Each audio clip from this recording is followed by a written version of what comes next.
Et on leur a expliqué que papa était malade et qu'un jour, papa allait partir. Le plus dur pour moi est de se dire qu'ils vont m'oublier. Que les enfants aient un autre papa et qu'en fait...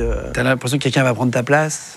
Exactement, ouais. Et je vais pas voir mes enfants se marier, je vais pas voir mes enfants grandir. Pourquoi tu pleures? Bonjour tout le monde et bienvenue sur Légende. Aujourd'hui, notre invité s'appelle Christophe. Il a appris il y a quelques mois qu'il avait la maladie de Charcot et qu'il lui restait qu'entre 24 à 36 mois à vivre. Il va venir dans l'émission accompagné de sa femme, de ses enfants et de son meilleur ami qui vont venir parler. Une émission témoignage et importante pour comprendre la maladie, les moments, comment on se prépare à partir, comment on s'organise, comment on annonce à sa famille, à ses enfants, à ses parents qu'on va partir. Une émission qui ne va pas être facile et j'espère qu'il va être belle par pas mal de choses qui vont se passer à l'intérieur et par pas mal de messages qui veulent passer. En tout cas, merci d'être là, de plus en plus nombreux. Je voulais remercier aussi nos partenaires qui nous permettent de pouvoir financer nos émissions. Et sur cette émission, c'est Ewigo. Merci à eux.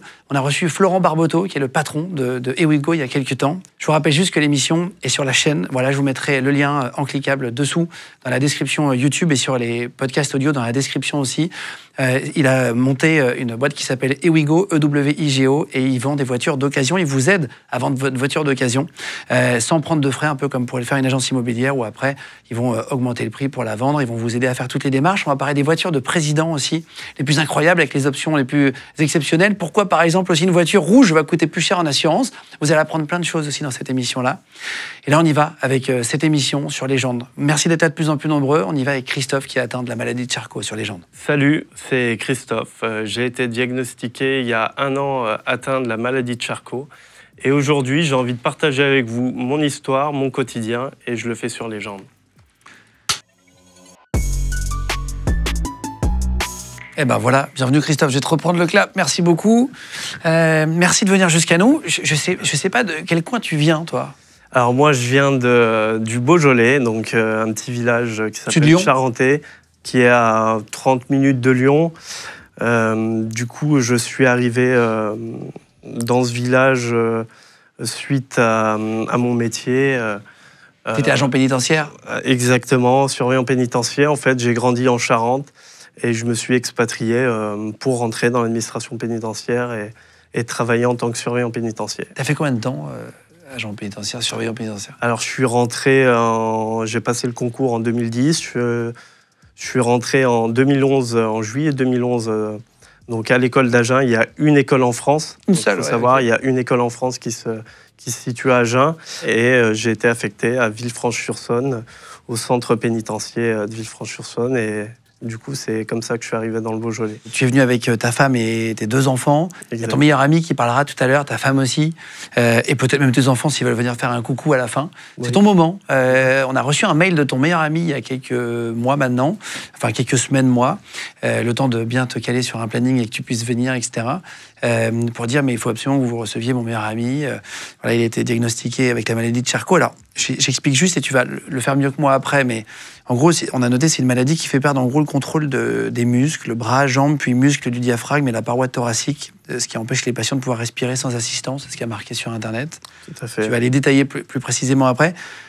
Maladie incurable aujourd'hui, même s'il y a des traitements, on en parlera, qui sont en test aujourd'hui. On estime la durée de vie de 24 à 36 mois quand tu es du diagnostic. Donc c'est-à-dire que petit à petit, tu perds en fait l'usage de tes muscles, en gros, de la tes mobilité.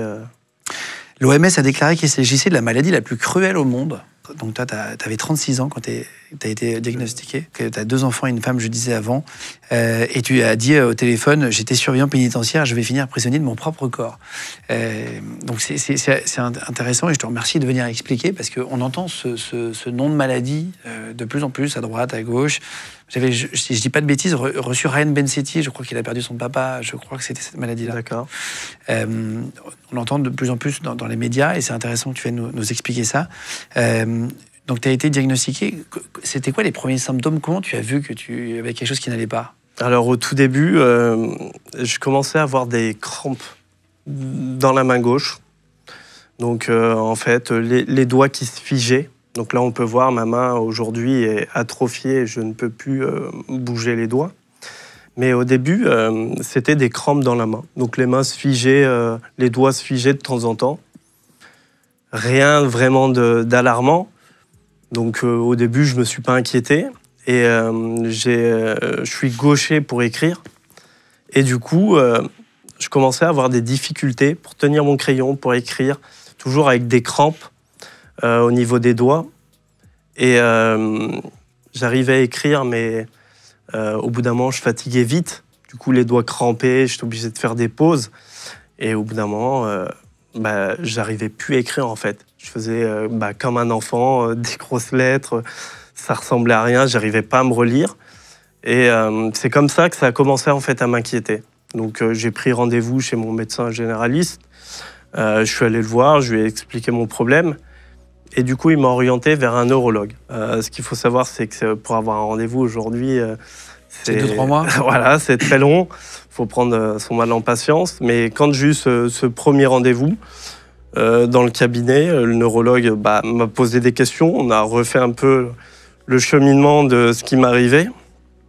Et du coup, il m'a fait des tests au niveau du bras. Donc le bras touché, puis sur l'autre bras pour comparer les résultats. Et au vu de mon âge, en fait, il ne s'est pas inquiété. Et il m'a dit, pour moi, voilà, ça ressemble à une compression du nerf ulnaire qui donne exactement les mêmes symptômes. Et du coup, il m'a dit, on va te faire passer quand même une IRM au niveau de l'épaule et du bras pour voir qu'il n'y a rien derrière. Et on se revoit après l'IRM. Donc, je suis reparti. J'ai pris rendez-vous pour une IRM. Donc là, pareil, un délai d'1 mois, 1 mois et demi pour passer l'IRM. T'es hypochondriaque en plus, on a oublié de le dire, mais ça, c'est toi qui le dis. Tu dis, je suis très hypochondriaque de base. Ouais. J'ai peur d'attraper le moindre truc, etc. Et pour les gens comme moi, le problème, c'est Internet, quoi. Donc, quand tu vas sur Internet, tout de suite, ce qui ressort, c'est... Des trucs graves. Voilà, donc... Mais du coup, vu que je suis hypochondriaque, du coup, souvent, je saoulais ma femme parce que j'avais toujours les pires maladies et qu'à chaque fois, j'avais rien et qu'elle me disait, tu vois, t'as rien du tout. Donc là, je fais l'IRM, on a le résultat, IRM normal, pas de souci. Donc je reprends rendez-vous pour retourner voir le neurologue. Et du coup, donc pareil, un délai d'1 mois encore pour retourner voir le neurologue. Il regarde mes résultats de l'IRM et il me dit, écoutez, pour moi, tout est normal. C'est sûrement une compression due à votre façon de dormir. Donc il m'a montré des gestes en fait, qui pouvaient faciliter cette compression du nerf ulnaire. Et effectivement, je dormais vraiment dans cette position où je me tenais souvent dans cette position en écrasant le coude. Tout pouvait correspondre en fait. Donc du coup, je repars soulagé. Un peu rassuré, quoi. Ouais, soulagé, rassuré. Et je repars dans mon quotidien, quoi. Donc le boulot. Et en fait, en l'espace de 2 mois, ça s'était accentué. Et c'est un soir, ma femme qui regarde mon bras et qui me dit « Chris, ton bras, il est tout fin, il est plat, il est atrophié. » Et je n'avais pas fait attention. Et effectivement, à ce niveau-là, donc j'avais... Sur le dessus, après le poignet, ouais. J'avais le bras qui était tout atrophié, tout fin. Et du coup, sur un repas de famille pour l'anniversaire de mon fils, on avait toute la famille. Et j'ai une belle-sœur qui est biologiste. Et du coup, on discute comme ça. Et c'est vrai qu'on regardait sur Internet. Et quand on tapait les symptômes, souvent on voyait maladie de Charcot qui revenait tout le temps. Avant ça, j'avais peut-être déjà entendu le nom, mais en fait, je ne m'étais jamais intéressé à cette maladie. Je ne savais pas ce qu'il en était. Et c'est sûr que quand on regarde sur Internet, maladie de Charcot, c'est un peu la douche froide, quoi. Donc, mais t'es pas sûr que c'était... Enfin, ça non, ça encore à non. Là, c'est moi qui allais sur Internet. J'en discute avec du coup ma belle-sœur. Elle me dit, t'es trop jeune pour que ça soit ça. Ça peut pas être ça. Après, elle me dit, si tu veux te rassurer, je peux voir avec mes collègues donc à l'hôpital de Bron, là où je suis suivi, pour essayer d'avoir un rendez-vous rapidement. Et donc, je lui dis OK. Et elle me rappelle une semaine après en me disant l'hôpital va t'appeler, tu vas avoir un rendez-vous. Et du coup, c'est ce qui s'est passé. L'hôpital m'a appelé 2 heures ou 3 heures après son coup de fil en me disant qu'il m'attendait dès le lendemain. Il m'avait trouvé une place, du coup, un créneau entre 2 rendez-vous. Et fallait que je sois à l'hôpital du coup, le lendemain, sachant qu'en parallèle, pendant cette période, j'avais réussi un concours interne dans mon métier. Et pendant cette période, j'étais à Agen en formation. Du coup, j'avais reçu un concours pour évoluer et passer chef. Donc, j'avais repris... Promotion, quoi. Voilà. Donc, sur concours interne, donc avec une épreuve écrite, une épreuve orale à l'issue de l'épreuve écrite. Et du coup, j'étais reparti en formation à Agen pendant 1 mois. Et j'ai dû rentrer d'Agen dans la nuit pour aller à mon rendez-vous, quoi.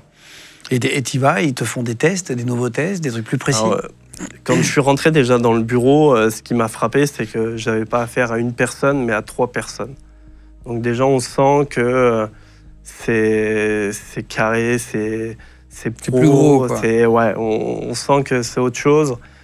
Et à l'œil nu, déjà, ils avaient vu des choses que n'avait pas vu le premier neurologue.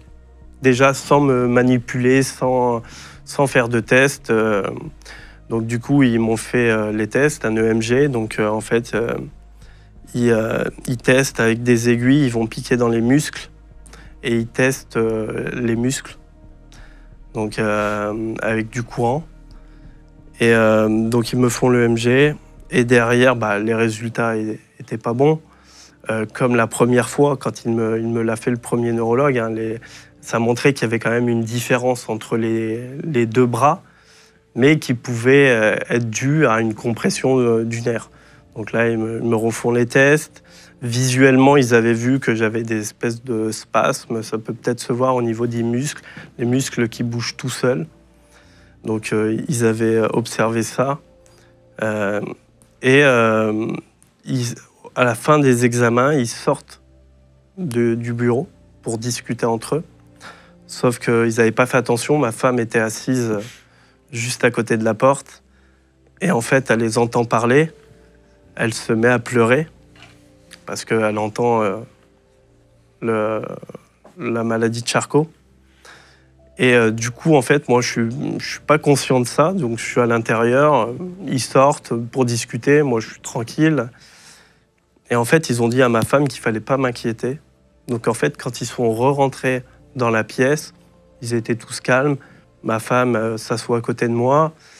Et là, ils me disent, voilà, monsieur, on recherche effectivement une maladie neurologique chez vous.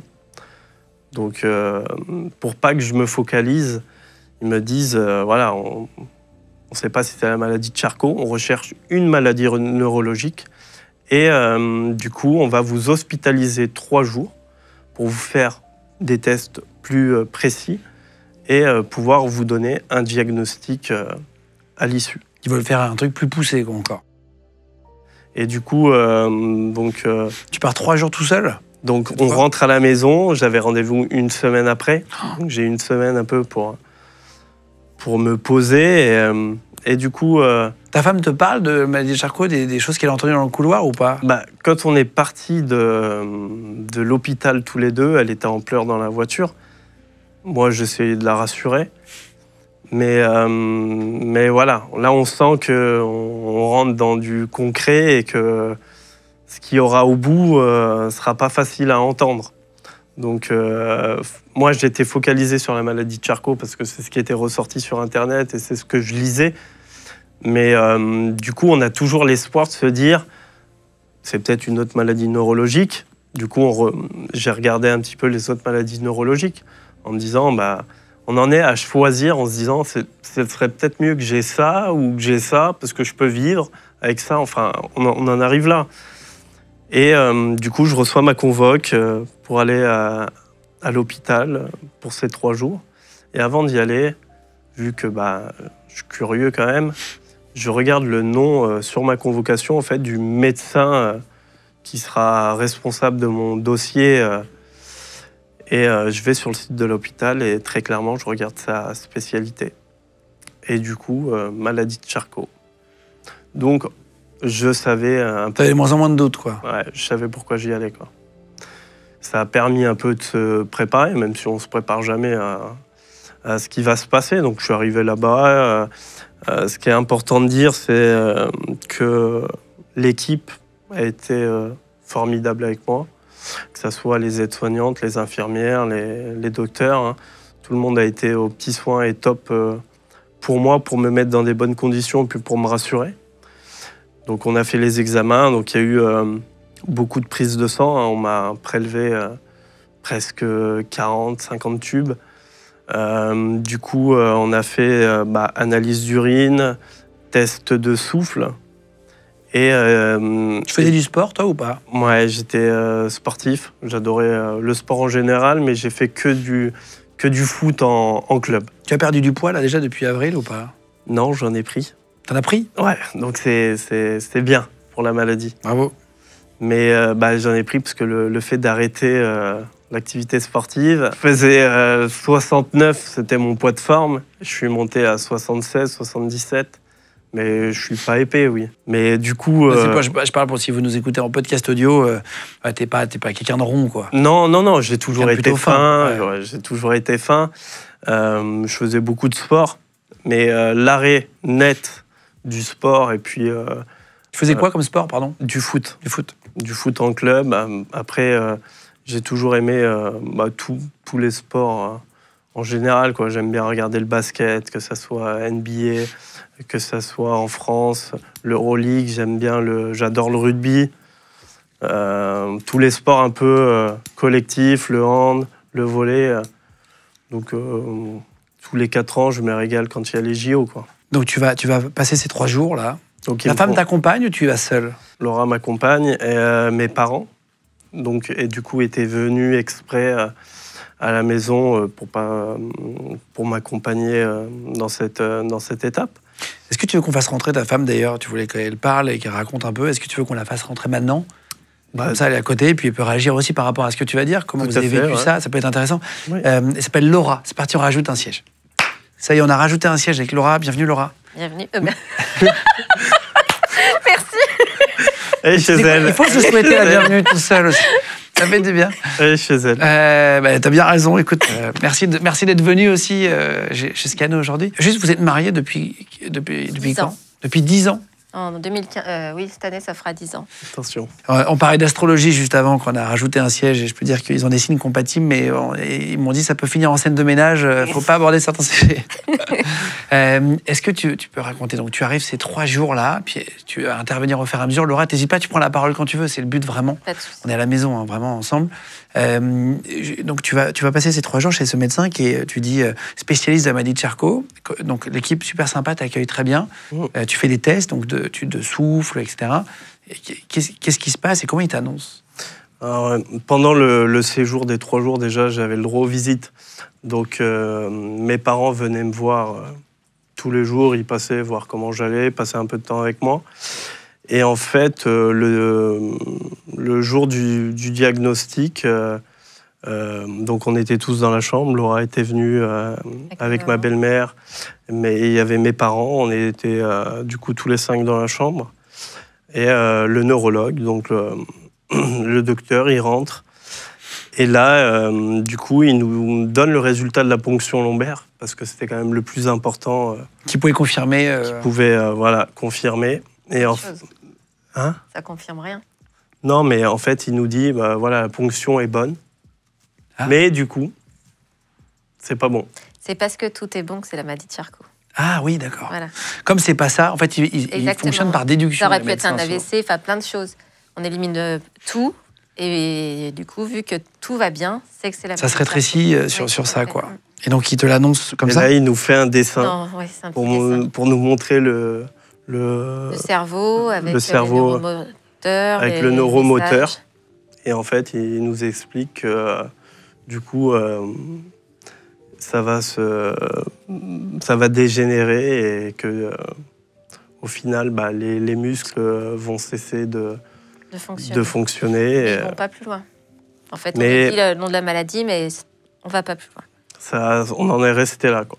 Donc moi, j'ai fait une petite vanne sur le coup, étant donné que c'était le jour de l'anniversaire à ma mère. Donc je lui dis, joyeux anniversaire. Ah, il dit ça devant ta mère? Ouais, Le dessin et tout, ouais. ouais. Il Oui, nous tout a le monde proposé était... de sortir. Voilà, quand même, c'était Kevin, mon il choix. choisissait. J'avais le choix de le faire qu'avec lui ou d'autoriser. Et t'avais compris, là? De toute façon, je pense qu'avant de venir, on savait. Donc, Moi, j'avais 10 jours d'avance, du coup. Pourquoi? Du coup, comme moi, je les avais entendus déjà dans, Ah oui. dans la salle couloir. d'attente avant, je savais, j'avais pas de doute. T'avais pas de doute, hein? Chut, il y a sa femme. Moi, je me suis écroulée dans le couloir à hurler. Je disais, mes enfants. Et personne m'a cru. J'ai appelé ma belle-mère. Ma mère a dit, mais attends encore un peu. Enfin, tout le monde avait un peu encore d'espoir. Moi, je l'avais plus. Et le médecin, il m'a dit, inquiétez pas votre mari tout de suite. Puis quand on rentre dans la chambre, du coup, qu'il lui dit, il y a plusieurs pistes. Et je me disais, bon, ok, je rentre dans le jeu. Mais du coup, nous, c'était juste une petite confirmation, en fait, cette hospitalisation, on le savait. Et pendant 10 jours, tu dois avoir du mal à dormir, tu fais... J'ai perdu 7 kilos, que j'ai repris. très bon régime. Ouais, très bon régime, on dort plus, on devient fou. Ça a été compliqué. Tu te demandes comment tu vas faire après, machin? C'est tout. C'est après l'annonce officielle. Les 3 premiers jours, ça allait. On a fait comme si de rien n'était. Toi, t'as pas réagi. La première nuit aussi, parce que quand il m'annonce le diagnostic, je sors le lendemain de l'hôpital. Et t'étais tout seul. Donc la dernière nuit à l'hôpital, je suis tout seul, je connais mon diagnostic.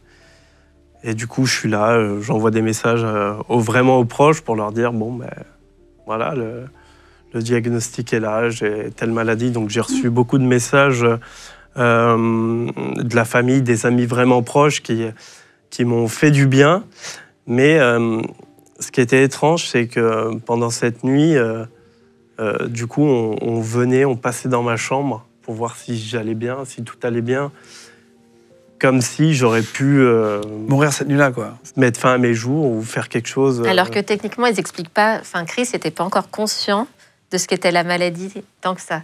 T'avais pas fouillé tant que ça sur Internet. Ouais. Il pensait qu'il allait être paralysé, mais il n'avait pas conscience pas toutes les notions toutes les notions. de la maladie. Et tu savais que que ça allait se terminer mal? Ou Oui, ils te le disent à l'hôpital? Non. Non, sur Internet, j'avais vu que la moyenne était 3 ans. Donc, Il n'y a aucun moment où ils te disent c'est fini pour vous? En fait, ils laissent 1 mois entre le rendez-vous d'annonce et le rendez-vous où là, on pose toutes nos questions. Parce qu'ils estiment que c'est un gros choc et que les questions, elles viennent au fur et à mesure du temps et que c'est beaucoup trop d'informations le jour J, quand on est sonné.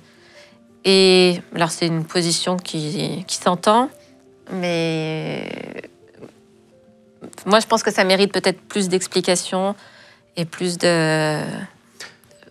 Ouais.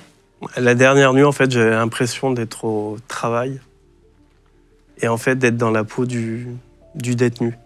Puisque nous, la nuit, on fait des rondes pour vérifier l'intégrité physique des détenus. Et en fait, j'avais l'impression qu'on venait vérifier qu'ils faisaient des rondes pour voir si ça allait. Et du coup, j'ai été réveillé 2 fois dans la nuit. Mais alors que moi, j'avais qu'une envie, c'était de faire ma nuit, quoi. Faire ma nuit. Mais toi, ça t'a jamais empêché de dormir, quoi. Ah ouais. On sait d'où ça vient, cette maladie? Est-ce qu'on a une explication? Du coup, il y a la forme génétique. Donc, avec les analyses qu'ils font, du coup, ils regardent les premiers génomes qu'ils connaissent donc pour la forme génétique et ils nous donnent les résultats à peu près 3 à 6 mois après, quoi. Oui, mais ils savent même pas la forme. Oui. Ils ne savent pas pourquoi certaines Non. personnes l'ont et d'autres pas. Non. Non. Ils Mais ne peuvent ça- pas le savoir avec le génome à la naissance si quelqu'un peut avoir cette maladie. Alors, le médecin dit qu'on l'a, par exemple, que Chris l'avait depuis la naissance et qu'un jour, ça sort, mais qu'il l'avait depuis le départ. Mais je ne sais pas comment on pourrait savoir. Mais ouais. Ouais, ils expliquent Que pas trop. c'était en moi et qu'en fait, ça s'est déclenché maintenant. Ça aurait pu se déclencher plus tard. Mais que voilà. Après, on a tous pensé au vaccin, bêtement, hein, du Covid. Pas pour dire c'est ça qui a causé, hein, mais c'est ça qui a peut-être déclenché plus tôt la maladie, dans son cas, vu que normalement, c'est quand même plus tard. Mais après, bon, ça c'est déçu. On cherche, quoi, dans notre Non, tête. mais attends, bien sûr, tu dois te poser toutes les questions, Exactement. c'est complètement compréhensible. Pendant 1 mois, tu dis un rendez-vous après, un rendez-vous plus explicatif, en Oui. fait, où finalement ils vont donner plus de détails. Vous vous préparez, vous lisez tout sur Internet. Alors lui, non. Moi, j'étais plus... Laura a contacté des associations, elle s'est renseignée, elle a parlé à Moi, beaucoup tout de de suite, personnes. ouais, j'ai contacté. Et en fait, moi, je ne pouvais pas rencontrer ces gens-là au début, puisque c'était une façon de me renvoyer Parce que, à ce qui allait m'arriver. Et quand je suis sorti de l'hôpital, à la rage de vivre. 3 jours avant, j'avais été faire un footing avec Laura, on avait couru 1 heure, j'étais une personne normale. Puis là, on lui dit, vous pouvez plus conduire, allez à Agen pour reprendre votre formation. Et là, quand je sors de l'hôpital, avec l'impact psychologique inconsciemment qu'il y a malgré tout, Tout a lâché. et le relâchement du corps, j'avais l'impression en sortant que j'avais pris un an de symptômes. Et en fait, c'est pas le choc émotionnel. Il disait qu'en fait, avant, les symptômes étaient déjà là, mais on les met sur autre chose. Bah, là, je suis peut-être fatiguée, là, c'est peut-être ça. Et qu'une fois qu'on a l'explication, en fait, tout devient cohérent. Et les mots qu'il avait sur le corps, ils sont pas ressortis, ils étaient là. C'est juste qu'il les mettait sur d'autres causes. Comme si ta maladie avançait très vite. Voilà, mais en fait, c'est pas du tout ça, c'était là. Mais c'est ce qu'on se dit du coup. Et quand je suis ressorti, j'ai dû faire encore un match de foot Ouais. dans le mois, et après je pouvais plus jouer. Là, tu serais incapable aujourd'hui. Ah bah. euh, Je peux Trop pas tirer dangereux. dans un ballon, Il je peux tombe. pas courir. Tu marches avec une canne, là, aujourd'hui ? Ouais, je marche avec une canne. On a commandé, on a un fauteuil. On a un fauteuil, on a prévu pour le fauteuil. T'as toutes les dates approximatives de la dégénérescence où tu sais Non. qu'à partir... Non. Chaque cas est différent. En fait, ils peuvent pas vous dire, quand ils vous donnent le diagnostic, il vous reste tant. Donc, on sait que ça va arriver, on n'a pas la date, donc après, il faut profiter, quoi. On va parler de profiter après. Juste, si on peut revenir en arrière 2 secondes. Oui. Juste, vous êtes mariés d'une manière originale. En 2015, vous êtes mariés ? Oui. C'est ça. Est-ce que vous pouvez juste raconter ça et puis après on va revenir sur l'histoire. J'ai oublié de le faire tout à l'heure, comme t'es arrivé, puis on parlait d'un autre sujet. Alors, en fait, il faut savoir qu'il me demandait très rapidement en mariage. Mais j'ai dit non, parce que c'était C'est-à-dire vraiment au bout d'1 mois, 2 mois, et comme ça, il y a des petits trucs. Et puis, au bout d'1 an et demi, il sortait du boulot, il me dit « Oh, je viens, j'ai envie de faire un truc fou et tout. » Et je lui dis « Bon, bah, si tu veux, ça y est, dans 1 mois, on se marie tous les deux. » Et on a pris des témoins et on s'est mariés que tous les deux. Et... Sans vos familles ? Ouais, ne faites jamais ça. Je vous le dis. Si vous voulez pas vous faire tuer par vos parents. Mais on s'est éclatés, c'était pour nous. Et le soir, on attendait juste nos potes, nos autres potes qu'on n'avait pas pris comme témoins avec une pancarte Just Married. Et ils disaient « Ah, cool, vous êtes fiancés. » Non, on est mariés. Mais en fait, même les potes, ne leur faites jamais ça non plus. Ouais, il y a des personnes. Tous vos potes arrivent pour une soirée Non. classique et en fait. Ouais, c'est- barbecue, ils étaient en tour et tout. Et nous, on était en tenue et on Mais les attendait, c'était trop bien et on l'a fait pour nous, en fait. On l'a fait pour personne d'autre, pas de stress. On a toujours Et, marché au coup de cœur, Mais c'est à la vrai que- folie un peu tous les deux. Et du coup, quand on a eu nos enfants, on a souhaité les faire baptiser. Et on était un peu pénible sur les dates, sur le lieu. On voulait absolument que ce soit dans l'église de notre village. Mais vous savez, maintenant, toutes les églises ne sont pas ouvertes. Et il nous dit, dans le sens, vous voulez pas s'emballer en mars? Il nous dit, bah, vous voulez pas que je vous marie en même temps? Et là, on se regarde, on se dit, bah si, du coup, on va faire le mariage à l'église en même temps. Donc, on a baptisé les 2 gamins. Et on a vous fait êtes le mariés le mariage. même jour ? À l'église, 3 ans après. Mais en 2-3 mois, on l'a organisé pareil. Moi, j'ai Là, il y oublié. avait votre famille, tout ça ? Oui, là, oui. Tout le monde était là. Mais je sais pas si ça a rattrapé la chose quand même. Pas vraiment. Oh, ils ont oublié depuis. C'est en 2016, 1 an après, vous avez votre premier enfant, Oui. qui a 8 ans aujourd'hui, c'est Noah. Oui. C'est ça. Et après, le deuxième, en 2018, donc 2 Ouais. ans de moins, il a 6 ans aujourd'hui. C'est Mathia, voilà, Oui. qui viendra, si vous voulez, tout à l'heure, si vous voulez avoir un souvenir. Parce que tu sais, quand on a parlé tout à l'heure au début de l'émission, je te disais, moi, j'ai eu la malchance de perdre mon meilleur ami il y a quelques années d'une maladie, un cancer du côlon qui arrivait très très vite aussi. Et j'ai failli lui faire une interview comme je te fais. Aujourd'hui, pour laisser même pour son fils, tu vois, pour qu'il puisse le voir plus tard, sa famille, etc. Et en fait, on l'a pas fait, on en parlait au téléphone tout le temps, en disant, attends, ça serait génial, etc. Machin. Puis j'avais pas un studio comme aujourd'hui où je pouvais vraiment faire ce que je voulais. C'était pas pareil. Et en fait, je regrette de pas l'avoir fait, tu vois, pour avoir une image de lui, tu vois, filmé, etc. Machin. Bah, c'est pour ça que c'est important. On venait pas dans ce but-là, mais si je pense à moi 2 minutes et que je suis T'as le droit, égoïste, et que je suis égoïste, c'est le plus beau cadeau que je peux leur laisser, en fait, d'avoir cette trace de leur père qui explique la maladie, qui est quand même plein d'espoir et combatif. Pour eux, ça sera, je pense, un souvenir qui n'aura pas de prix. Donc, c'était important pour moi. Là, tu as un t-shirt avec marqué « Vaincre, rien ne nous arrête jamais ». Ça parle. Pourquoi tu as ce t-shirt? Qu'est-ce que c'est? Une association? Du coup, voilà, l'ARSLA, c'est l'association nationale de la maladie de Charcot, qui œuvre du coup pour la recherche et pour aussi, qui aide aussi les malades, que ce soit dans leur quotidien, en leur prêtant du matériel.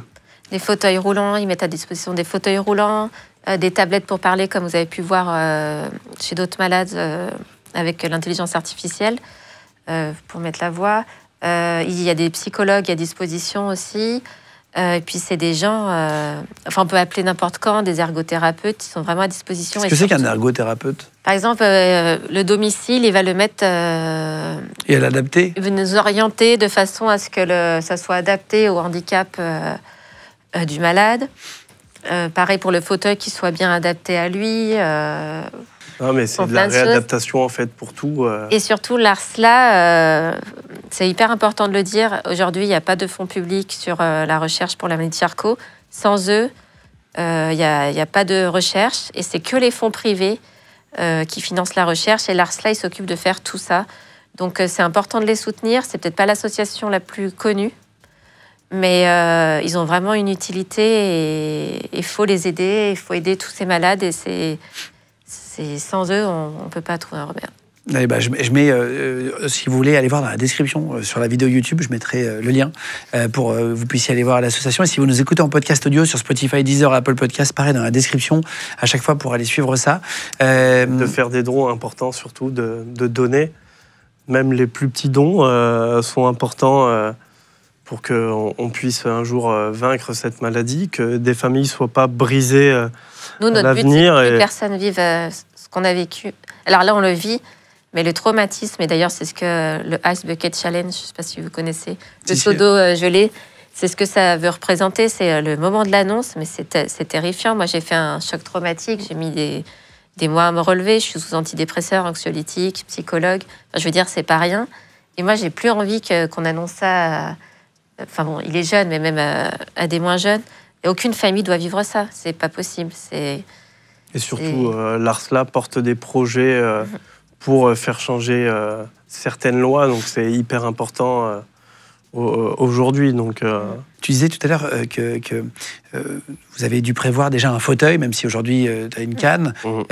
Comment ça se prépare ça? Vous savez que ça va arriver inexorablement, mais vous êtes obligé de prendre de l'avance, en gros, sur l'adaptabilité de la maison, etc. Alors ça, c'est peut-être point positif et pas positif, mais c'est que ça arrive pas du jour au lendemain. Donc bon, on voit l'évolution de la maladie, donc on prévoit. Après, ça arrive évidemment bien vite. Donc moi, dans la semaine de l'annonce, on faisait le dossier MDPH, je faisais des devis pour les travaux. Le dossier pour qu'il soit reconnu handicapé, pour qu'il ait des aides, que ce soit aide à domicile, l'aide pour l'aménagement des travaux. On peut avoir un véhicule adapté, enfin d'aide financière pour avoir un véhicule. Des aides, quoi, en gros. Exactement. C'est important de le faire très vite, les cartes de stationnement, les cartes d'invalidité, parce qu'en fait, là, en France, c'est quand même long. Et voilà, il faut anticiper tout ça tout de suite. Le logement, c'est pareil, il faut anticiper tout de suite. Nous, on l'a fait tout de suite. Et le fauteuil, là, Christophe commence à tomber régulièrement. Il y a eu des fois où on a évité le pire. Vous les cascadeurs. Ouais, c'est traumatisant pour les enfants. Et du coup, normalement, il faut 2 mois pour faire le fauteuil. Il faut faire, ça coûte cher. La sécurité mesure. En reprend une partie, c'est sur mesure. On ne sait pas combien ils en remboursent. Et voilà, l'ARSLA, dans ce rôle-là, elle met à disposition des fauteuils, mais en fonction de la taille et du poids et de nos demandes. Et ils ont fait tout le parc national. Chris étant très fin et grand, il n'y avait rien qui correspondait à ces mesures. Et par le fruit du hasard, 3 jours après le refus, Loïc Rézibois, enfin sa famille, a mis une annonce d'une autre famille qui est sur Toulon et qui donnait gratuitement un fauteuil roulant électrique neuf.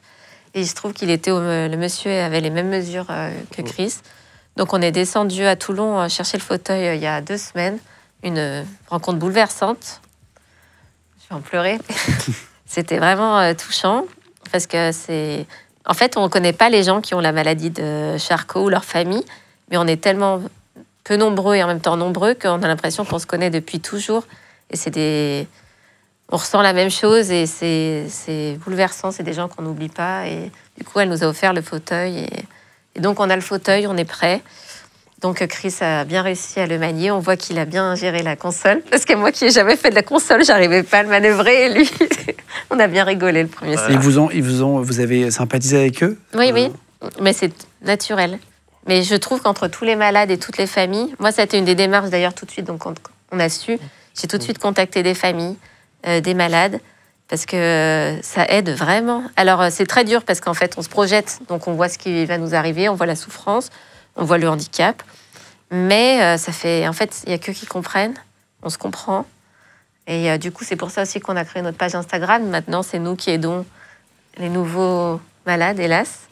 Mais c'est hyper enrichissant. On a fait... C'est peut-être le point positif. C'est horrible à dire de cette maladie, c'est les rencontres. C'est fabuleux. Humainement, c'est incroyable. Et puis les gens qui nous aident. Parce que du coup, on a des personnes autour de nous qu'on ne connaît pas forcément et qui se sont mis à nous aider pour nos projets. C'est vraiment la maladie de l'amour. C'est horrible à dire, mais il y a un amour des gens quand on a cette maladie qui est incroyable. Ça redonne foi en l'humanité. Ah ouais. Est-ce qu'il y a quelque chose que tu aimerais faire, que tu n'as pas encore fait, tu vois, pour parler de positif aussi et des côtés des maladies de l'amour? Est-ce qu'il y a des choses que tu n'as pas encore faites? On en a discuté tous les deux, voyager. En fait, le plus important, c'était de faire des souvenirs en famille, avec les enfants. Donc ça peut se réaliser de plein de façons. On est allé à New York, quand même. Du coup, on a voyagé, on est parti à New York. Alors moi, je rêvais du Japon, mais financièrement... C'est cher le Japon. C'était pas très, possible. Très cher. Et du coup, on a fait New York, on a fait notre premier voyage avec les enfants, on est parti loin. Et du coup, ça a été sympa, même si les enfants sont petits, ils auront quand même des souvenirs. J'ai pu aller, grâce à un ami, voir un match de foot au Parc des Princes.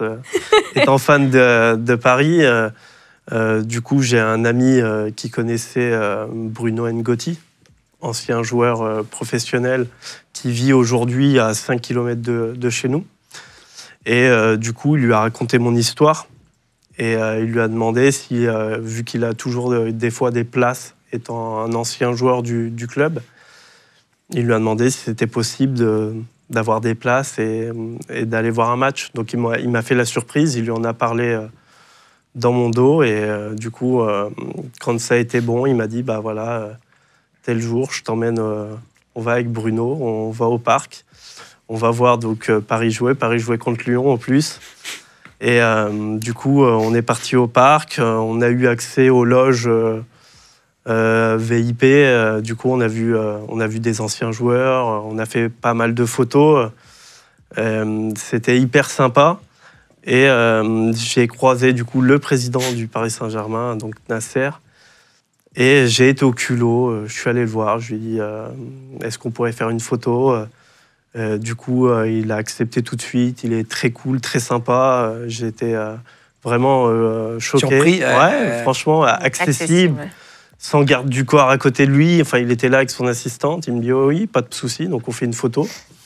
Et une fois que la photo est terminée, je lui dis Nasser, est-ce que vous pouvez faire quelque chose pour moi? Donc, il me dit dis-moi. Il savait pourquoi tu étais là? Non. Non. Donc là, je lui explique. Je dis voilà.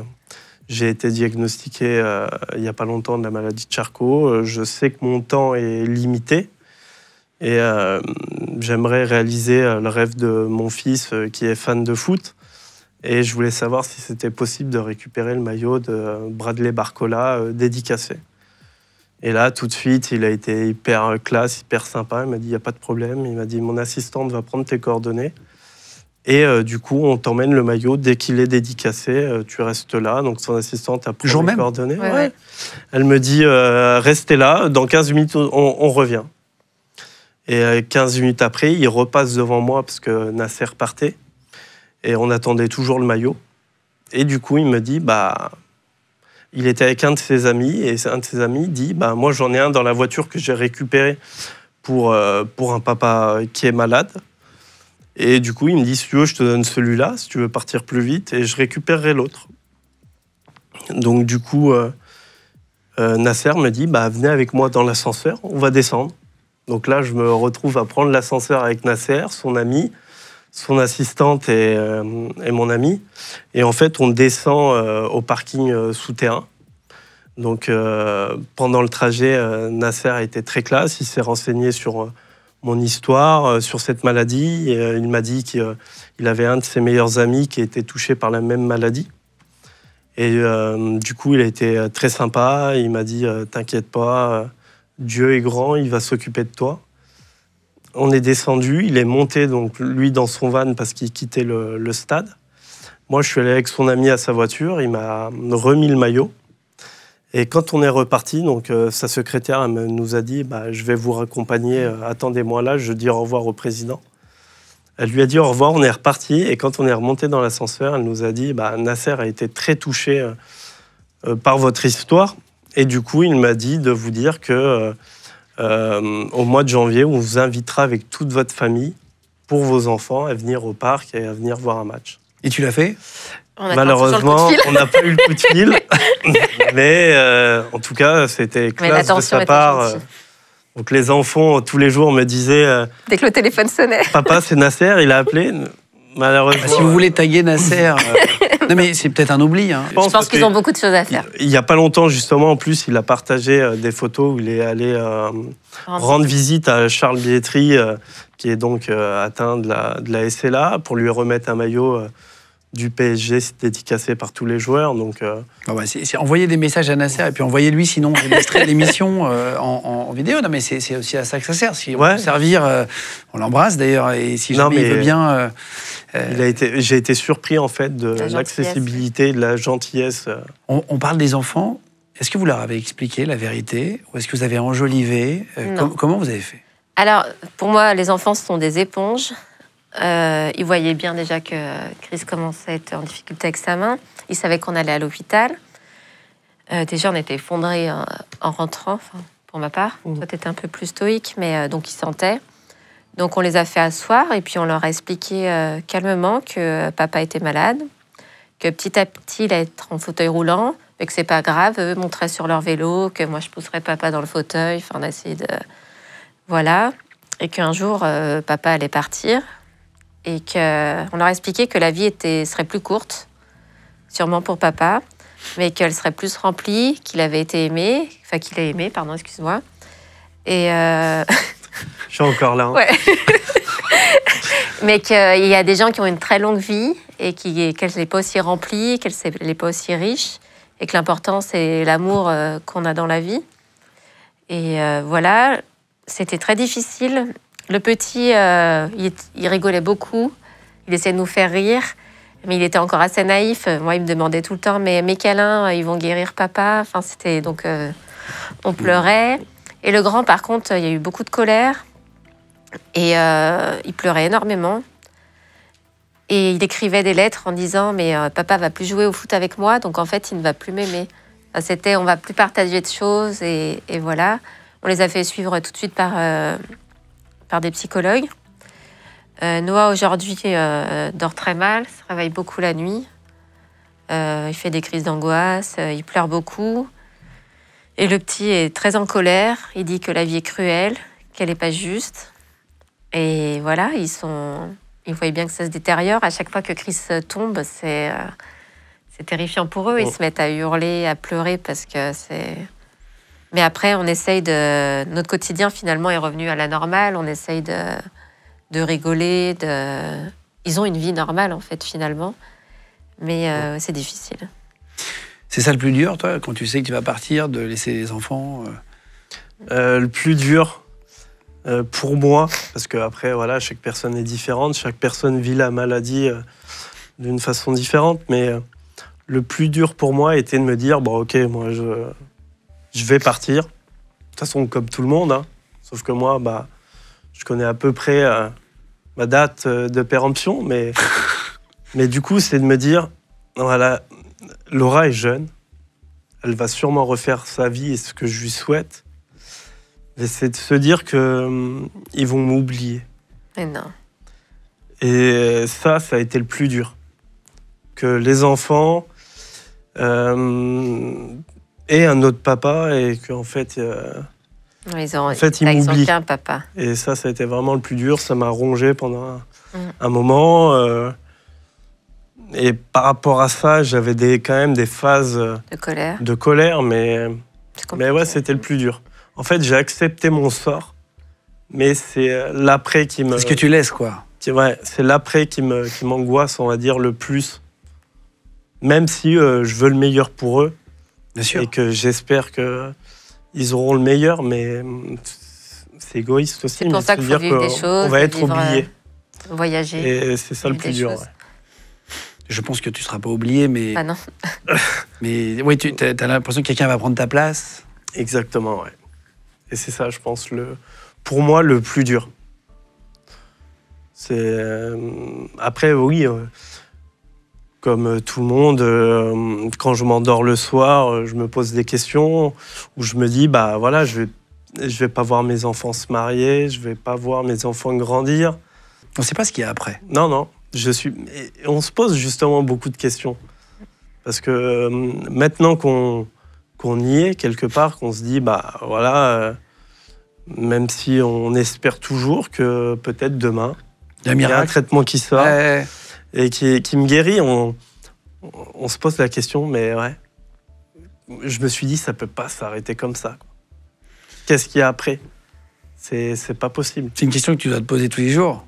Ouais, mais après, bah, j'aurai la réponse à un moment donné, mais je réalise pas, quoi. Je me dis, c'est pas possible. Ça va pas s'arrêter comme ça. Il y a quelque chose après. On se pose la question. Ouais.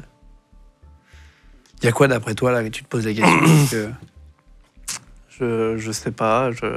Tu fais des recherches Non, je recherche pas. Parce que j'essaie quand même de rester dans le moment présent, ce qui est vachement quand même important. Mais oui, le soir, quand je me couche, forcément, on a quand même des idées qui viennent, même si on essaie de vivre ça au mieux, d'être positif. Comme je disais, je suis pas résigné. J'ai accepté mon sort. Mais malgré tout, le matin, je me lève, voilà, j'ouvre les yeux. Déjà, je me dis une journée de plus. Je pose les jambes par terre, je vois que j'arrive à me mettre debout et que je marche. Bah, une bonne journée de plus. Enfin, je suis vraiment là-dedans. Présent, oui. Profiter de ce que je peux faire tout de suite. Alors, après l'annonce, on a vécu un petit mois un peu à 100 à l'heure, où on voyait du monde tout le temps. En fait, les enfants, ils étaient cuits parce qu'ils n'arrivaient plus à suivre. Et, on avait un décalage de vie tous les deux. Ouais, on avait un décalage de vie où bah, tout ce que je pouvais faire, je profitais, quoi. Puis j'ai fait une boulimie, si on peut. Tu l'as fait encore ? Oui, je la fais encore. Tu manges des kebabs et des tacos tous les jours ? Tu manges des kebabs ? Ouais, j'ai une alimentation qui est zéro. Mais en fait, ça a été le truc qui m'a le plus chagriné, on va dire. De me dire qu'à un moment donné, je pourrais plus manger ce que je veux. Et du coup, bah, je mange... comme tu as envie. Toutes les conneries que j'ai envie, je les mange. Je me dis, voilà, je peux le manger aujourd'hui, je mange. Donc, effectivement, le budget kebab, tacos, pizza... On aurait pu aller 4 fois au Japon. On aurait pu faire des choses, mais ouais, en fait, c'est... Vous avez mis une croix sur le Japon ? Là, ouais. Oui. Bah, financièrement, c'est pas possible. Mais là, par exemple, notre tournoi est de récolter des fonds pour la recherche. C'est pas nous qui en bénéficierons sûrement, mais de faire des choses pour une cause comme ça, mais ça apporte tellement, mais on peut pas se rendre compte. On dit que c'est... on est altruiste, on fait du bien aux autres, mais en fait, on se fait du bien à soi en faisant ça. Enfin, nous, on aime ça. Oui, et ça donne un sens à la maladie aussi, parce qu'on se dit qu'on reste pas inactif et qu'on se bat, et puis peut-être qu'on amènera notre part au remède si un jour on le trouve, et ça donne du sens à tout ça. Comment vous faites financièrement aujourd'hui ? Toi, tu as dû arrêter, tu t'es mis en arrêt maladie. Ouais. Donc, tu as le même salaire qu'avant, c'est un peu diminué ? J'ai eu le même salaire pendant les 90 premiers jours. Et là, je suis passé à demi-traitement. Demi-traitement, c'est-à-dire ? Moitié de salaire. Moitié de salaire. c'est quand même mal foutu. C'est-à-dire qu'il y a des trucs qui sont remboursés en France qui ont ni queue ni tête. Ouais. Et quand tu as une vraie maladie, tu n'as que la moitié de ton salaire. C'est quand même Alors fou. après, avec ma prévoyance de ma mutuelle, logiquement, je dois récupérer, ils doivent me compléter mon salaire, donc sans les primes, ce qui est normal, mais ils doivent me compléter mon salaire. Mais après, c'est des dossiers, beaucoup de paperasse et des délais longs, quoi. Donc là, mon dossier est en cours. Donc, pour l'instant, je ne peux pas vous dire s'il va aboutir. Mais s'il aboutit, dans tous les cas, je vais au moins être pendant 2, 3, 4, 5 mois à demi-traitement, quoi. Après, moi, je travaille encore. Tu fais quoi? Je suis agent de recouvrement pour un établissement public. Tu contrôles les impôts? Non, Ah, dis-le. je travaille à la CAF. À la CAF, d'accord. Voilà. Et j'ai de la chance d'avoir un employeur bienveillant. Donc, ils m'ont autorisé le télétravail à 100%. Donc, je peux surveiller Chris pour l'instant et travailler à la maison. Donc, j'ai beaucoup de chance. Mais c'est vrai qu'à terme, je ne sais pas si je pourrais continuer à travailler tout le temps parce que ça demande du temps. Donc, on va devoir faire appel à une personne. C'est le choix qu'on va faire de toute façon. Parce que financièrement, je ne peux pas arrêter de travailler. Mais c'est vrai que beaucoup d'épouses, enfin, avec lesquelles j'ai parlé, ne travaillent plus du tout. Pour être aidant, tu veux dire à temps plein, quoi. Tout à fait. Après, il y avait beaucoup d'infirmières dans le lot. Donc déjà, elles savent aussi faire parce que c'est des gestes à apprendre. Ça, c'est plein de choses à apprendre. Moi, je suis novice là-dedans. Mais pour l'instant, je travaille et je souhaite pouvoir travailler pour l'instant encore. Comment vous préparez pour l'après dans vos discussions? Est-ce que, tu vois, toi, tu as une liste de choses que tu as envie qu'ils fassent avec les enfants avant? Est-ce que, tu vois, je sais qu'avec mon meilleur ami, on se disait qu'il allait me faire des signes après, à certains moments. Tu sais, on avait des discussions. Et en fait, c'est les meilleures discussions que j'ai eues avec mon meilleur ami, finalement. Parce qu'en fait, c'est du temps qualitatif. Oui. Tu n'es plus dans le... tu vois... Non, on n'a pas eu sur le après. Non, Dans les paillettes, quoi. Tu dis les vraies choses. On n'en a pas discuté pour l'instant. Non, pire, sauf quand on se balade vers le cimetière et que tu dis salut, c'est ma prochaine maison. Voilà. C'est plus des blagues un peu mine de noires. rien, c'est des choses auxquelles on doit penser parce que, voilà, qu'est-ce que je veux? Est-ce que je veux être incinéré? Est-ce que je veux être enterré? C'est des questions Et où? Parce que qu'il sachant qu'il n'est pas de la région, et d'où et où. ses parents sont loin. C'est des questions qu'on n'a pas abordées encore, mais on va être obligé de penser à un moment donné, dans tous les cas. Donc, Et tu t'es dit que tu allais faire des vidéos pour tes enfants? Tu sais, il y en a qui font... Oui, c'est trop bien. Oui. Il y a un film, tu sais, aussi, où il y a des lettres qui arrivent. Les vidéos pour les Les enfants, vidéos, pour les j'y ai anniversaires, pensé, ça peut ouais. être... et du coup, c'est dur parce que, comme on dit, on doit être j'essaie d'être dans le moment présent. Et pour faire ça, il va falloir que je me projette. Et en même temps, on est pris par le temps. Donc, il faut que je le fasse rapidement parce qu'à un moment donné, je vais perdre ma voix. Ah oui, aussi? Et donc, du coup, il y a beaucoup de choses à On l'a à enregistré. penser. Vous avez enregistré votre voix? Les Invincibles... Qu'est-ce que c'est?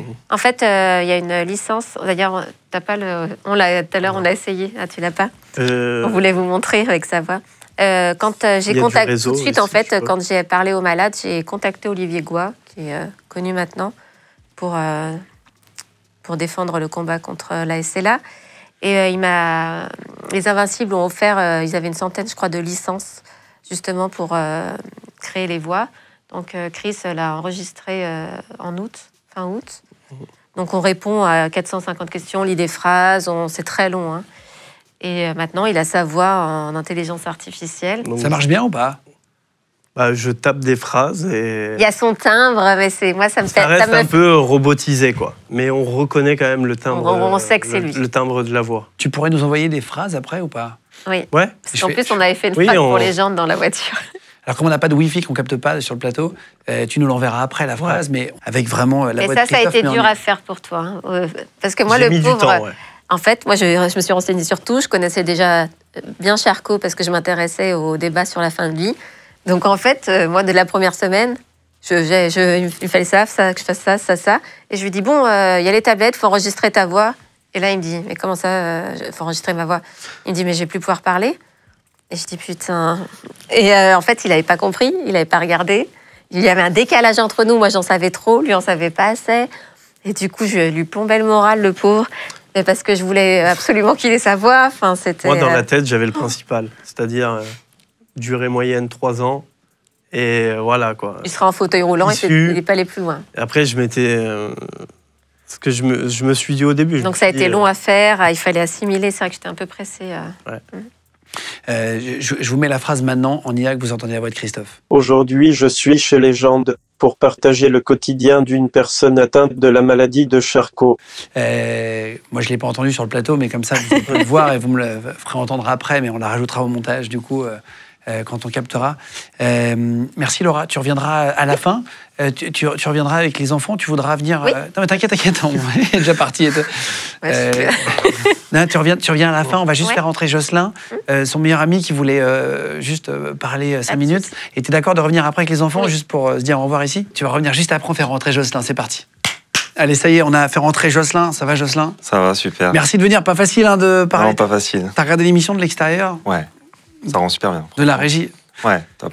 T'as vu, Christophe est très bon. Ouais, bon orateur. T'as vu, c'est vrai, hein? Ah ouais, non, tu t'exprimes hyper bien, tu parles hyper bien. C'est pas facile d'être sur un plateau comme ça, tu vois. Non. Vous vous connaissez depuis quand? Paradoxalement, pas depuis si longtemps que ça. Ouais. Ça fait 3 ans maintenant qu'on se connaît. Et en fait, on s'est rencontrés au foot, tout simplement. J'ai mon frère qui est entraîneur de foot. Et du coup, il m'a dit, ah bah tiens, ce serait bien que tu viennes donner un coup de main un peu à l'équipe. Moi, j'avais arrêté, ça faisait 5 ans. Et voilà, on a tout de suite sympathisé avec Christophe, parce qu'on était un peu les plus anciens aussi de l'équipe. Donc je me rappelle encore quand on faisait les tours stade, où on se racontait notre week-end, etc. Puis après, les soirées, les longues soirées qu'on passait ensemble, et qu'on continue de passer ensemble, bien sûr. Donc ça fait pas si longtemps que ça, pour autant, on a tout de suite matché. Ça vous a rapproché aussi? Ouais. Le fait que, tu vois... Après, d'une, ça s'est fait naturellement. Et puis, et c'est des gens qui ont été d'un soutien. Paradoxalement, comme on disait, on ne se connaît pas depuis 20 ans ou 30 ans. Et pourtant, ils ont donné comme si on se connaissait, comme si on était même de la même famille. Enfin, c'est des gens qui m'ont donné, qui m'ont apporté, qui ont toujours été là, qui ont été un soutien, qui sont toujours là. Et quand j'ai besoin, qui répondent présent. Et on est sur une base sincère en amitié. Et du coup, c'est cool, quoi. C'est un poteau, Comme je dis souvent, c'est le fraté. Voilà. Comment tu l'aides au quotidien? Comment est-ce qu'il dit que tu es présent? Comment est-ce que tu es présent? C'est compliqué parce qu'on aimerait faire toujours plus. Surtout qu'on habite quand même à 30-40 minutes l'un de l'autre. Donc on essaye de se voir, de profiter au max quand on se voit. Mais c'est vrai qu'on aimerait être encore plus présent. Après, c'est sûr que Christophe, il a aussi d'autres amis, il a aussi sa famille. Donc c'est important aussi pour lui qu'il ait ces moments-là avec toutes les personnes qu'il aime. Et donc voilà, on essaye de faire des choses petit à petit. C'est pour ça que je m'étais permis d'envoyer un message. Et je trouve que c'est super de pouvoir parler de ça, de son combat, de la maladie. C'est pas des choses... C'est toi qui as envoyé le mail, je précise pour ça. Tu dis ça, tu vois, ça marche vraiment, t'as envoyé le mail. Bah ouais, pour le coup, ça marche. Dès là. Quand j'ai fait ça, j'en avais même pas parlé, j'en avais même pas parlé à sa famille. Je me suis dit, tiens, j'envoie une bouteille à la mer, on verra ce que ça donne. Et c'est vrai que j'avais été hyper marqué, en fait, déjà par l'annonce. Parce que c'est vrai que c'est pas facile. Quand tu l'as appris? Ouais, quand je l'ai appris, ouais. Il te l'a annoncé comment? Au téléphone, je me rappelle très bien, c'est que... on est footeux tous les deux, on se rappelle tous de ce qu'on faisait à la Coupe du Monde en 98. Et non, c'est vrai que... C'est vrai. Et ça m'a marqué parce que je me rappelle très bien de ce que je faisais à ce moment-là, la musique que j'écoutais. Et voilà, quand il m'a appelé, c'est vrai que ça m'a marqué. Du coup, je me suis dit, faut absolument parler de ça, parler de son combat. Et quand il a créé la page Instagram, je me suis dit, faut faire vraiment quelque chose et parler de la maladie, parce que c'est vrai qu'on connaît, on a entendu déjà maladie de Charcot, mais pas près dans le détail. Et c'est vrai qu'il y a besoin de fonds aujourd'hui pour faire avancer la maladie. Il en fait des blagues parfois quand il passe devant le cimetière. Laura nous disait tout à l'heure. Est-ce que parfois ça t'arrive d'être maladroit ou d'avoir peur d'être maladroit, ou alors faut pas avoir de gêne et poser toutes les questions? On essaie de prendre ça à la légère parce que aussi les moments qu'on passe ensemble, on a envie de rigoler et pas que ça soit centré uniquement sur sa maladie. Je trouve qu'il a avec nous un certain recul par rapport à ça. Et c'est vrai qu'il y avait un de nos amis en commun qui, quand effectivement il a eu son fauteuil, qui nous a envoyé la photo, il a dit, première chose qu'il a dit, mais tu vas cabrer, tu vas faire d'élever. Enfin là, c'est marrant, ça amène un peu de légèreté, mais c'est vrai que c'est des sujets qui sont très compliqués. On essaye pas trop à l'aborder, mais voilà, il a toujours la blague facile pour aborder ça avec nous. Voilà, mais c'est vrai que c'est pas évident. On est très chambreur de base, donc on se met des pièces tout le temps et de ce qu'on continue à faire aujourd'hui. Ouais, complètement. Qu'est-ce qui te fait le plus peur pour l'avenir là? J'ai 2 enfants, quoi, donc c'est par rapport à ses enfants, sa famille. Lui, je sais, mais je trouve qu'il a énormément de courage. Et c'est vrai que c'est vraiment par rapport à ses enfants, parce que moi, j'ai 2 enfants aussi. Et on se projette toujours. Et après, ça fait relativiser les choses en se disant, au final, aujourd'hui, quand des fois je passe une mauvaise journée, que je peux me disputer avec ma femme, avec mes enfants, je me dis, c'est rien, quoi. Donc, il faut relativiser, profiter à fond. C'est ce qu'il fait. Je trouve que c'est super bien. Et voilà, c'était important de faire vivre ça, de transmettre ça, sa force, sa résilience.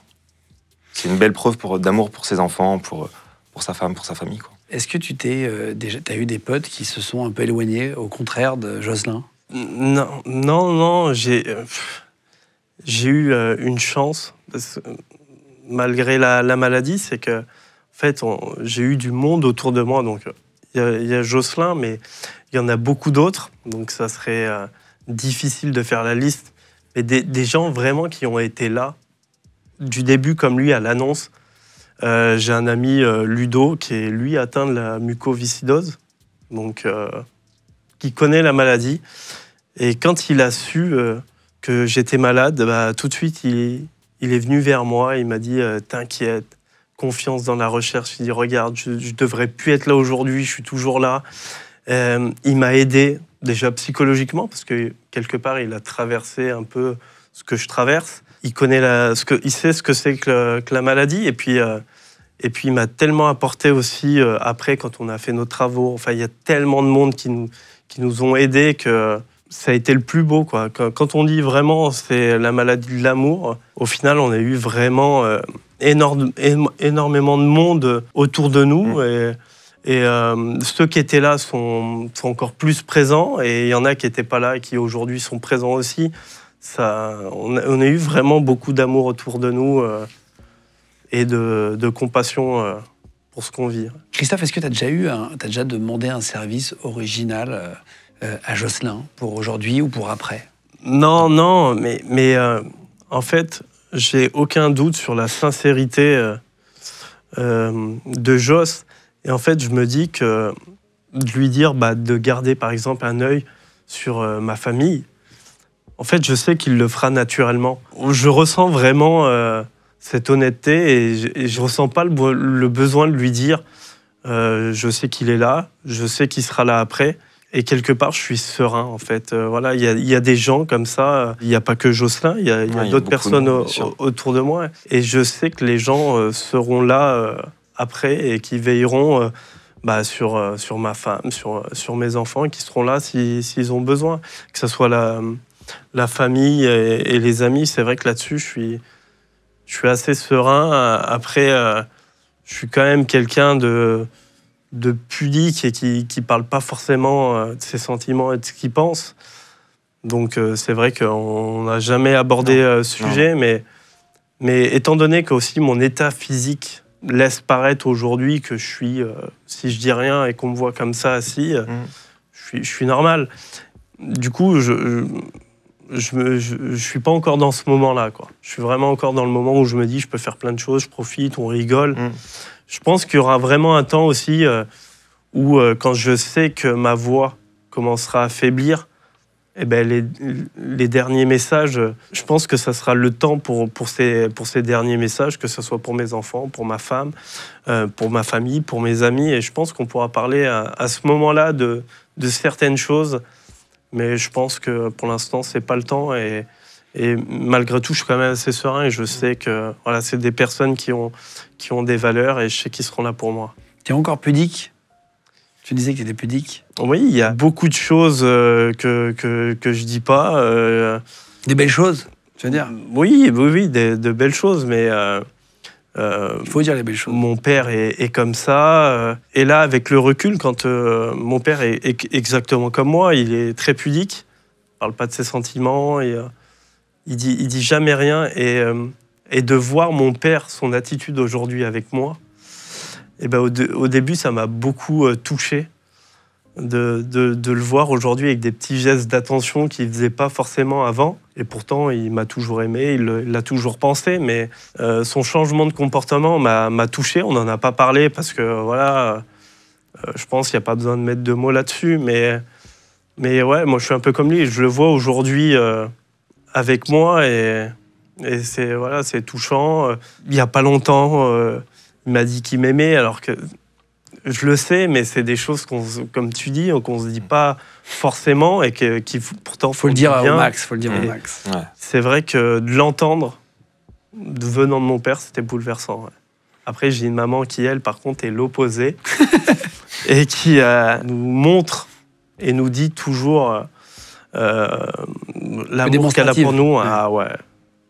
Et du coup, on avait les deux contrastes. Mais voilà, j'ai jamais manqué d'amour. Mes parents m'ont toujours aimé. Mais quand une personne que vous avez l'habitude de voir qui dit rien du jour au lendemain se met à avoir un comportement différent, ça fait du bien et ça touche. Merci Jocelyn d'être venu. Merci à vous. T'as tout dit ce que tu voulais dire. Ouais. C'était histoire d'expliquer un peu ta Ouais, relation et comment tu es présent aussi. Ouais. Merci beaucoup d'être Ouais. venu et d'avoir envoyé le Ça- mail pour lui. C'est important qu'il y ait... Voilà, savoir, il y a plein d'autres personnes qui font plein de choses pour Chris, pour toute sa famille. Donc, je suis une personne parmi tant d'autres qui C'est un beau cadeau qu'il t'a fait là, Beaucoup d'écrire. plus. pote, là. C'est un super cadeau et c'est pour ça que c'était naturel de venir Et puis, avec lui quand j'ai été contacté. On en rigolait au début. Au début, on en rigolait. Je lui disais, t'es mon impresario, s'il se passe quelque chose, tu viens avec moi. Mais voilà, c'était la vanne, mais c'est vrai. du coup, c'était naturel. Sans lui, il n'y aurait pas ça. Donc aujourd'hui, il y a ça. Il est obligé Donc de il y a le lui. Merci beaucoup à toi. Ouais, merci à On vous. va refaire rentrer ta femme pour terminer. Ouais. Et on fera rentrer à la toute fin tes enfants, que tu aies un souvenir avec une image avec eux. eux. Allez, pour terminer l'émission, Laura est revenue, femme de Christophe, voilà, si vous nous écoutez aussi en plateau. Tu as vu Jocelyn parler. Il est vachement présent pour vous. En 3 ans, c'est devenu quelqu'un de très proche. Oui, enfin surtout, il fait du bien à Chris. Et Chris n'était pas de la région quand même de chez nous, donc il a quitté tous ses amis d'enfance. Et c'est bien qu'il ait trouvé ici des gens sur qui compter. Et c'est des amitiés sincères. Après, il y a Jocelyn, il y en a d'autres. Et il y a Tellement. particulièrement quand même un couple à citer, c'est Camille et JC, qu'on connaît pas non plus. On les connaît depuis longtemps, mais on les fréquentait pas. On a commencé à les fréquenter peut-être 1 an et demi avant la maladie. JC, pour Parc des l'anecdote, c'est le pote qui m'a permis d'aller au Parc des Princes. Et ils sont là quotidiennement. Enfin, ils nous emmènent en vacances, ils nous déposent des gâteaux à la maison. C'est du quotidien. Par exemple, moi, ma sœur, je l'ai rejetée au début, mes amies d'enfance aussi, parce qu'en fait, prenaient tellement notre peine, les gens étaient tellement tristes qu'en fait, on peut pas être aidé par des gens tristes comme nous. Je sais pas comment expliquer. Et Camille et JC, ils étaient très, apaisés. Et du coup, ils nous apaisaient. Et c'est important, faut pas culpabiliser de choisir telle ou telle personne. C'est pas un choix, c'est de l'apaisement.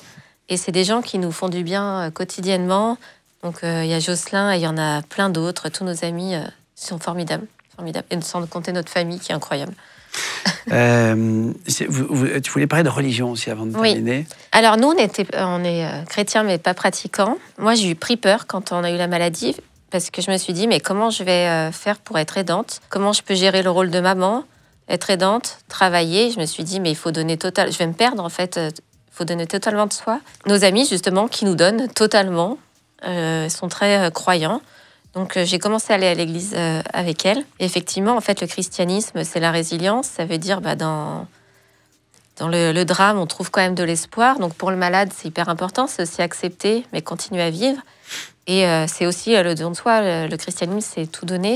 Et moi, j'en avais besoin en tant qu'aidante de me dire, j'ai la force. Du coup, il y a un prêtre qui nous a aidés. Puis, on a le diacre de notre village qui nous a mariés également, qui vient tous les mois au chevet de Christophe discuter et lui proposer son aide. Et ça fait du bien. En fait, je pense qu'il est important de mettre des béquilles de partout Et la religion, c'en est une.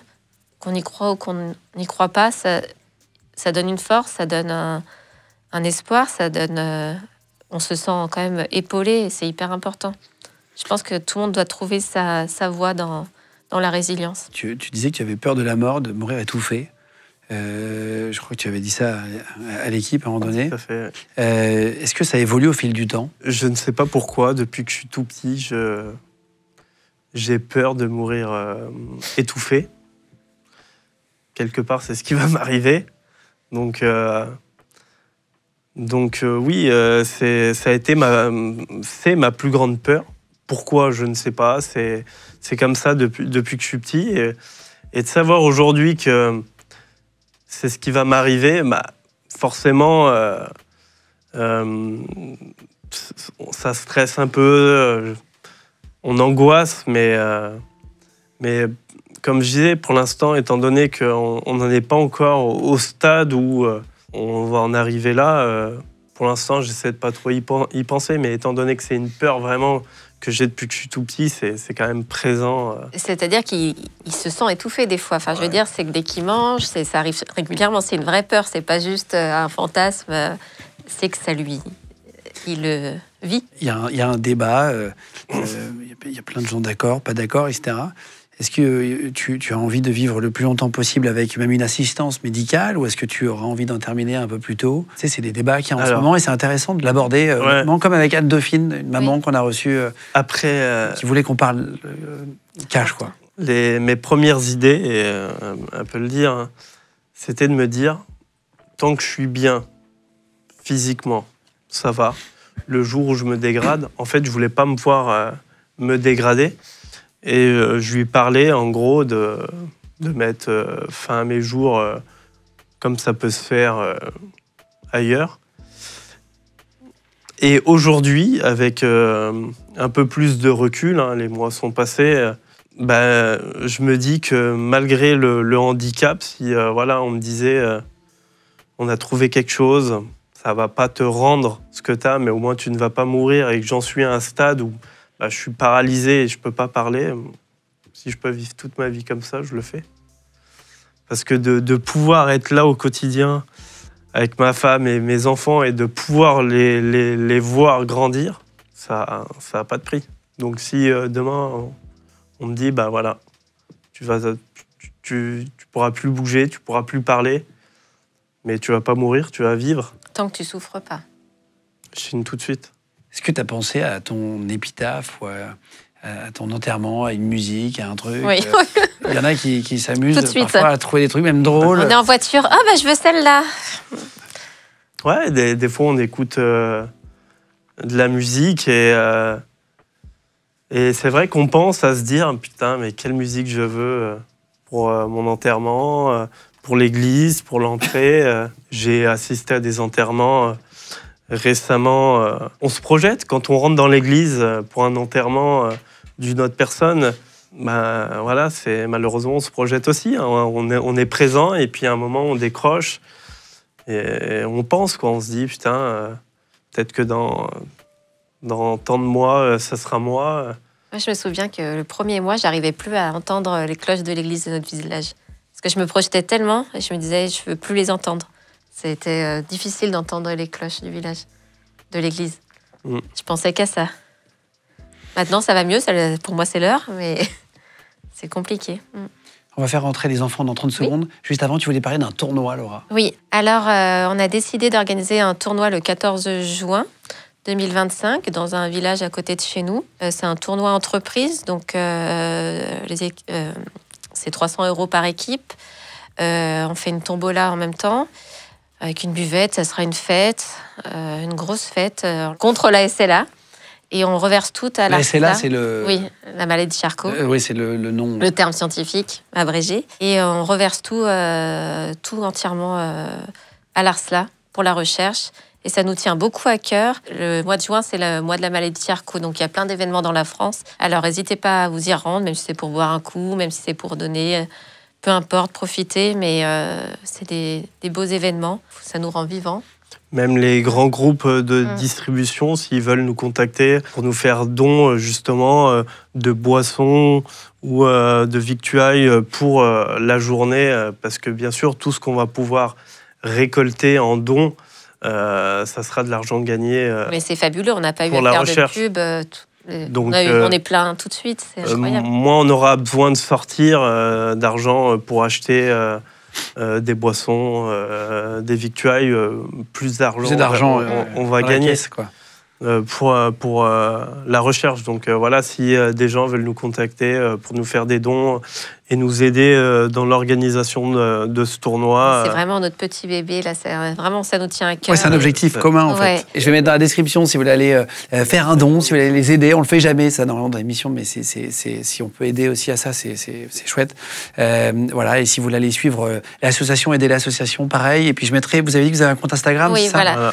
Il a été dans le but, comme je vous disais tout à l'heure, d'aider les nouvelles familles qui sont touchées par ce drame. On fait rentrer Noah et Mathia. Oui. Pour terminer, allez, c'est parti. Ça y est, on a fait rentrer les deux beaux gosses avec nous, Mathia et Noah. Alors, tu as pris le micro en premier, Mathia, donc est-ce que tu voulais dire quelque chose de particulier? Abonnez-vous et Nasser. Abonnez-vous et Nasser. Qu'est-ce qu'il y a, Nasser? Explique. Pourquoi? Nasser, normalement, il doit nous inviter Eh ben écoute, je pense que... au Parc des Princes. Voilà, si vous voulez lire... il avait promis, il l'a pas fait. Donc, Nasser, c'est pas de votre faute. Mais si jamais vous voulez, vous pouvez les inviter toujours. Ils attendent votre message. Il y a l'adresse mail aussi, pareil, dans la description. Vous pouvez envoyer un email ici. Vous marquez Nasser PSG dans l'objet, puis on comprendra que c'est pour t'inviter. T'as envie d'aller voir un match du PSG ? Oui. Ce qui est assez fou pour terminer, et je vous remercie en tout cas d'être venus à tous les deux. C'est pas facile de venir parler de ça et de s'ouvrir à ce point-là. Et ce qui est assez touchant, c'est que vous avez fait un effort. Vous avez dit, ouais, je préfère donner à la recherche plutôt que de partir faire un voyage au Japon et de vivre ce rêve. Hier, j'ai appelé, hier soir, pour tout vous dire, vous voyez que c'est Mathias Bacchino, qu'on a reçu ici de Trade Republic, la banque. Ah, oui, on en parlait tout à l'heure avec votre collègue, je crois. Et je l'ai appelé hier soir et je lui ai dit, on a quelqu'un qui aimerait partir en voyage, etc. Machin, et il voulait même pas que je cite son nom, mais je le fais quand même par élégance. Et donc, il vous offre 10 000 € pour partir au Japon tout de suite. Voilà. J'ai même du mal à le dire. Voilà. J'y crois pas. Ça, vous allez pouvoir partir tous les quatre et avoir un bon voyage. Voilà. Je sais même plus quoi dire. Bah, moi non plus. Merci. Mais Tu peux pleurer, mon chat. Non, mais on va pleurer. comme ça, vous allez pouvoir avoir votre moment aussi. Et même si vous donnez pour la recherche, vous allez pouvoir avoir votre moment. Et donc, je le remercie fort. Il voulait pas que je cite son nom, mais très élégant. Et voilà, je voulais le faire, quoi. Merci beaucoup. J'ai pas de mots Donc, pour le remercier. Pourquoi tu pleures? Parce que tu voyais encore tellement de gens gentils. On voit que des mauvaises choses à la télé. Les informations sont toujours... elles font peur, on voit que des choses négatives. Et en fin de compte, on se rend compte, nous, dans la maladie, qu'il y a encore tellement d'humanité sur Terre. Et aussi la C'est important de le voir et de remercier tous ces gens. on va voir après hors antenne comment vous organisez, etc. Mais vous allez pouvoir partir rapidement. Et voilà, j'ai trouvé ça chouette et Très gentil. merci à Sébastien aussi qui bosse avec moi et qui fait tout et que j'embrasse fort et qui a eu cette idée ce week-end. Il m'a dit putain mais il faut absolument qu'on demande et c'est lui qui a eu l'idée, donc voilà, je le rends à César et plein d'humanité aussi, ce mec avec qui je bosse, c'est génial et voilà. Donc, merci beaucoup Merci. à tous les quatre. Profitez bien du voyage. Ah, tu peux dire abonnez-vous. Abonnez-vous. Abonnez-vous. Merci, c'est bon, t'as plus rien à rajouter? Bah, ce serait difficile de faire la liste de toutes les personnes qui nous ont aidés, mais rendre quand même un petit hommage déjà à nos familles. Et aussi, vous pouvez liker, s'il vous plaît. Donc rendre un hommage déjà à nos familles qui sont là pour nous, qui nous soutiennent au quotidien. Rendre un hommage à nos amis, déjà du bureau qui nous aide à monter et à organiser cette future manifestation, donc qui sera le 14 juin. J'ai peur d'en oublier, mais JC, Camille, Jeff, Sandy. Xavier, Sandy, Tous nos amis en général. Joss, Raph, ceux qui nous ont aidés aussi pour les travaux de la maison, ton oncle qui nous a beaucoup aidés, mon cousin, Ludo, Anto, Johan. Et le personnel médical aussi. Et faire un grand merci quand même au personnel médical, aides-soignantes, infirmières, aux médecins qui, avec des moyens limités, font tout ce qu'ils peuvent pour nous aider au quotidien. Et c'est important de leur rendre hommage parce qu'aujourd'hui, tout le monde peut le voir, hein, l'hôpital ne se porte pas très bien dans notre pays. Et en 2025, c'est quand même triste dans un pays comme la France de voir ça. Donc c'est important de les soutenir et de leur donner plus de moyens. On a oublié de le dire, on en a parlé tout à l'heure, mais la maladie de Charcot n'est pas considérée, tu ne peux pas être en maladie longue durée, c'est ça? Ouais. Il y a une liste exhaustive, mais le problème c'est qu'elle n'est pas assez exhaustive. Voilà, c'est plus... Et elle ne rentre pas dedans, et du coup on est obligé de passer par d'autres biais. Merci beaucoup. Merci aussi, Laura, merci Christophe, merci aux enfants d'être venus. Merci. Merci à toute l'équipe d'avoir préparé l'émission. C'était un vrai travail de la part de Sébastien aussi, je sais, d'écrire tout ça et de préparer au mieux avec Charlotte, etc. Merci à toute l'équipe. Je vous embrasse fort, on se retrouve tous les mercredis, vendredis et dimanches sur Les Légendes. Ciao tout le monde. Abonnez-vous.